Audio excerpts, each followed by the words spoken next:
Hey, moi c'est Nice et je suis ravie de vous retrouver pour cette nouvelle vidéo.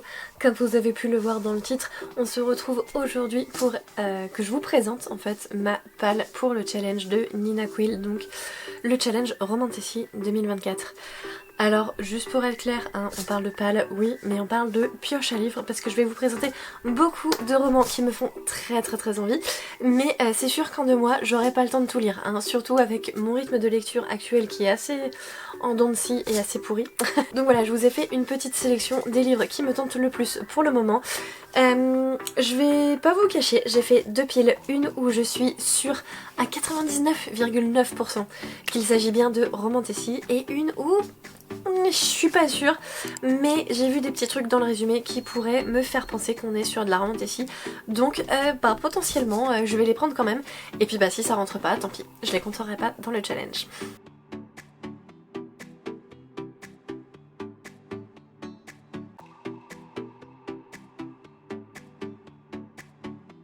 Effectivement, il n'est pas impossible que je lise d'autres types de romans pendant le challenge, puisque moi je me lasse relativement vite quand je lis tout le temps les mêmes types, donc voilà, j'ai envie d'en lire au moins un par mois, donc en fait le challenge commence le 15 février et termine le 15 avril, donc j'aimerais bien en lire au moins 3, mais en vrai, ou le vrai de vrai, ce serait d'en lire le plus possible, bien sûr.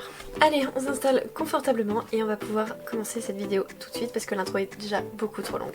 Donc on va pouvoir commencer avec ma lecture en cours. J'ai commencé le 15, oui parce que je suis très en retard, nous sommes genre le 16 quand je filme, hein.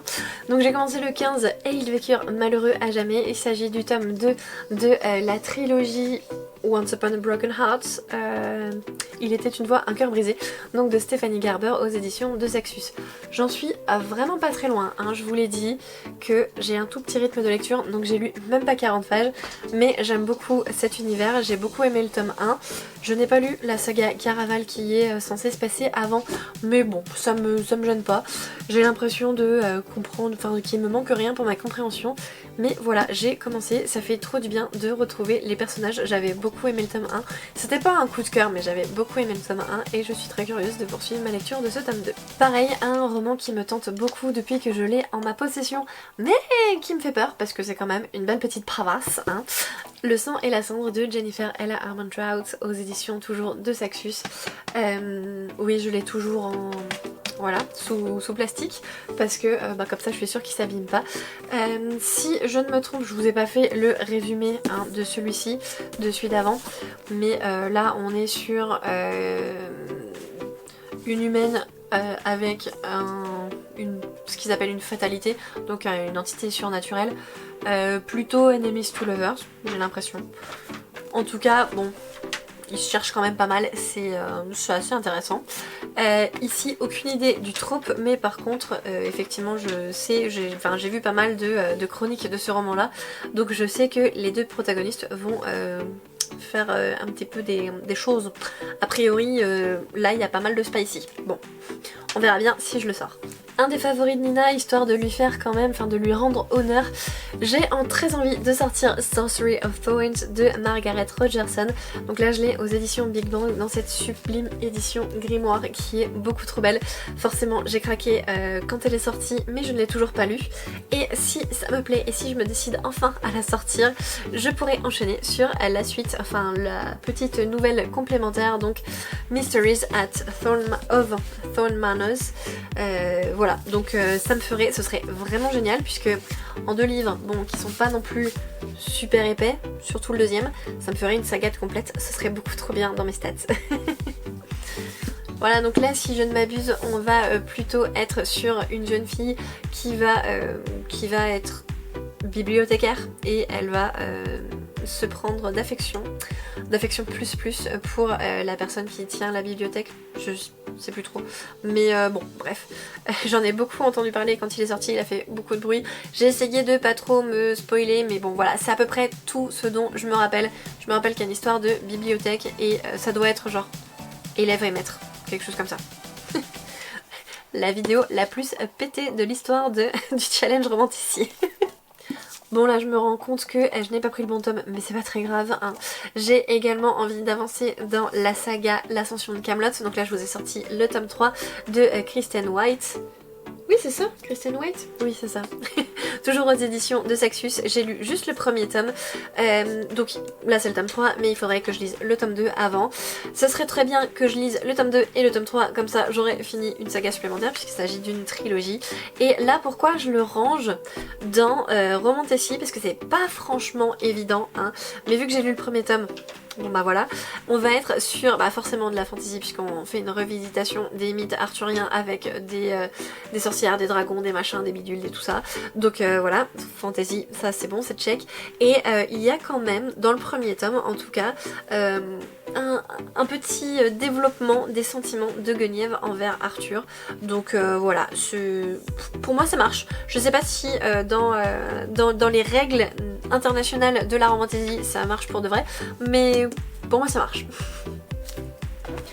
Après je suis pas non plus une très grande fan de romance, hein, c'est-à-dire que en romance contemporaine, si j'en lis genre 2 par an, voire une tous les 2 ans plutôt, c'est pas mal. Donc moi de la romance assez légère dans un univers de fantasy, ça me va. Voilà, il n'y a pas besoin que ce soit du méga spicy, au contraire quoi.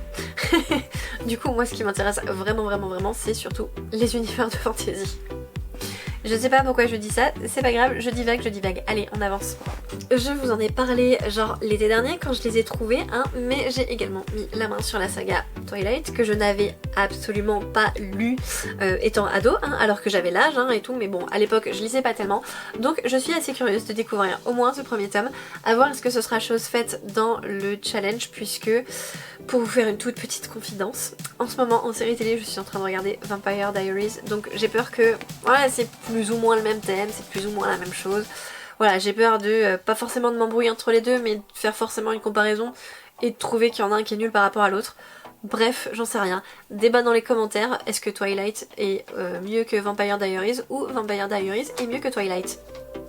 J'en sais rien parce que j'ai pas une très grande connaissance non plus de l'univers Twilight, puisque forcément je vous ai dit j'ai pas lu les bouquins, et en plus niveau film je crois que j'ai vu genre juste les 2 premiers, donc je sais même pas comment ça se termine.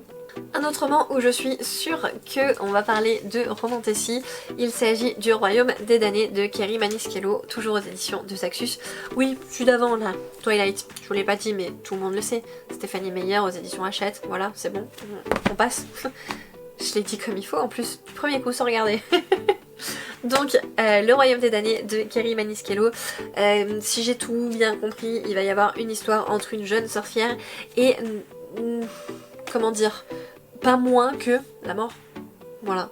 Donc assez curieuse de voir ce qui va se passer. J'avoue que j'ai pas le tome 2 en ma possession, mais il est possible que si je le sors pendant le challenge et que le roman m'a beaucoup plu, et je pourrais acheter le tome 2 et poursuivre la saga. Et enfin, pour terminer la pile où je suis sûre qu'il s'agit de Roman Tessie, ou en tout cas de la pile où j'ai décidé que c'était de la Roman Tessie, pardon, je peux vous parler du Pont des Tempêtes, donc de Daniel N. Jensen. Ça, je suis vraiment sûre à 2 milliards de pourcents que ça marche, puisque, je sais pas si vous avez forcément suivi cette année, Nina nous propose 4 équipes, et il y a une des équipes, c'est genre le Pont des Tempêtes. Donc forcément, ça marche, c'est validé 1 milliard de pourcents quoi. J'ai dit 2 milliards avant, il a perdu déjà la moitié de sa valeur en pourcentage. Bref, je m'embrouille. Et en tout cas, si je sors ce tome 1 et qu'il me plaît, je pourrais enchaîner avec le tome 2, La Reine Traîtresse, puisque je l'ai acquis, on me l'a offert relativement récemment, donc voilà, je pourrais me faire la petite duologie, puisque l'histoire de ce couple-là est complète en 2 tomes. Vous avez vu, il n'y a pas que du Saxus pour une fois. Allez, je vais passer tout de suite à ma deuxième pile. Donc là, il s'agit des romans que j'ai très envie de lire. J'ai lu le résumé et il y a quelque chose de l'ordre de une jeune fille, un jeune homme, leur destin va être bouleversé et lié à jamais. Donc il y a des bonnes vibes. Putain, j'aurais pas dû manger une patate chaude avant de faire la vidéo. C'est faux, j'ai pas mangé de patate chaude, j'ai pas encore mangé. Mais bref, donc je disais avant de bafouiller, il y a des bonnes vibes Roman Tessie, mais par contre je suis pas sûre à 100% que la communauté valide. Donc potentiellement je triche, mais potentiellement je triche pas. Donc depuis que je l'ai acheté, j'ai très envie de lire Beasts of Prey de Ayanna Gray, donc aux éditions de Saxus. Toujours, il s'agit du tome 1, je sais que le tome 2 est sorti, donc même commentaire que pour les autres. si jamais je les sors pendant le challenge et que ça me plaît vraiment beaucoup, bah je sais que je peux aller faire un tour à ma librairie, j'allais dire ma bibliothèque, à ma librairie pas très loin, et puis bah je peux me procurer le tome 2, voilà, ça sera fait. Ici je crois qu'on est sur un trope où le garçon et la fille vont chasser la même entité, mais ils ont des besoins différents, donc est-ce que ça va être genre un enemies to lovers peut-être, parce qu'ils ont un goal différent, donc voilà, au début ils vont être ennemis et puis bah potentiellement ça va tourner en romance, je ne sais pas. Pareil pour celui-ci, Le secret de la dame en rouge. Là j'ai mangé le nom de l'autrice, donc Béatrice Beauté, aux éditions Scrineo. Et ici, qu'est-ce qui m'a fait dire... Voilà, donc pendant tout le premier paragraphe, on parle d'une jeune fille, on parle de Violette Baudoyer. Et donc juste après, on passe sur l'autre personnage qui est de son côté Florimond Valence, un journaliste bohème, nanana. Et le tout dernier, la dernière ligne du résumé: en apparence, rien ne les unit, mais le destin a plus d'un tour dans son sac, et même le don de Violette ne peut dévoiler ce que le sort leur réserve. Voilà, si je vous disais un petit peu, enfin je vous disais un petit peu que les résumés étaient good vibes, romantasy, là on n'est pas loin quoi. Je pense que ça flirte. Ça flirte, et potentiellement on met un petit pas dans la romance. Bref. J'ai assez envie de le lire, donc pourquoi pas. C'est un roman jeunesse il me semble, donc c'est vrai que ça peut être intéressant de... ça va se lire vite, ça va se lire bien vite, donc potentiellement pour faire une pause, si je me sors juste des gros pavés, genre le sang et la cendre et tout ça, et bah ça peut me faire du bien d'enchaîner un petit peu plus vite certaines lectures. Voilà. En parlant de gros pavés, on y retourne, hein. Les Arcanes d'Emera d'Elina EC aux éditions Inceptio. Là c'est pareil, je me rappelle plus tellement des résumés et j'ai pas spécialement envie de les relire là maintenant tout de suite. Par contre voilà, il y a des bonnes vibes romantasy à base de un garçon, une jeune fille, un destin qui sont... Enfin voilà, leurs destins vont être entremêlés, tout ça. Donc pourquoi pas. Celui-ci je l'ai acheté il y a pas si longtemps que ça, mais... un petit pavé, hein. Je crois qu'on est sur du 600 pages. Ah non, on n'est pas sur du 600 pages, on est sur du 536, s'il vous plaît, ok. Bref, pas si loin que ça, donc c'est un des romans qui me fait peur et je me dis ça peut être l'occasion du challenge pour le sortir, ça peut être cool. Avant-dernier, promis, on a bientôt fini. Enchantment of Raven aux éditions Big Bang, et toujours par Margaret Rogerson. Je vous avoue que je sais pas si j'ai envie de commencer par lui ou par Sorcery of Thorns. J'ai très envie de lire Sorcery of Thorns, mais faut que j'arrête de le lire parce qu'avec mon accent anglais c'est vraiment nul, donc l'autre. Mais celui-ci, a priori il est moins bon, il a des moins bonnes notes, donc je me dis peut-être qu'il faut que je commence par celui-là, histoire de me faire à la plume de l'autrice, de découvrir un peu l'univers de l'autrice et me garder le meilleur pour la fin. Vous voyez, c'est comme quand on mange, on a des légumes qu'on n'aime pas trop et on a des trucs qu'on aime bien, et ben on va d'abord manger les légumes qu'on n'aime pas trop et après comme ça il nous reste que les trucs qu'on aime bien dans l'assiette, vous voyez. Moi je suis team de toute façon j'aurai faim pour finir l'assiette, donc je mange ce que j'aime pas en premier. Voilà, je sais que a priori, je crois qu'on en a déjà discuté en commentaire sur sa chaîne, mais a priori Elodie de la chaîne Elodie Lee c'est l'inverse, genre au cas où j'ai plus faim, je vais d'abord manger ce que j'aime, mais moi je trouve ça un peu... Ouais, c'est la carotte quoi. Je vais d'abord manger ce que j'aime pas avant de... Bref, je divague encore, je suis désolée, cette vidéo est insupportable je suppose. Mais voilà, Enchantment of Ravens, je suis pas sûre, puisque déjà, il n'y a pas de résumé, hein, puisqu'on est juste sur cette édition-là, on est sur...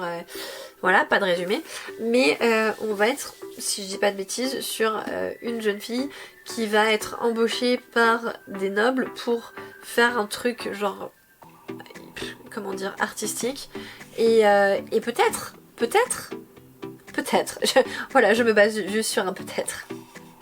Et enfin, dernier roman de cette vidéo, j'ai également très envie de lire Le Royaume assassiné d'Alexandra Christo. Alexandra ? Oui, Alexandra, bien sûr, aux éditions de Saxus.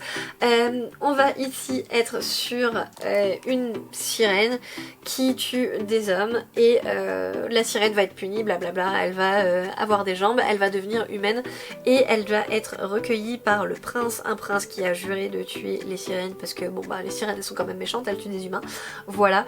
Donc me dit que ça sent bon le Enemies to Lovers, encore une fois, mais je suis pas sûre, donc peut-être.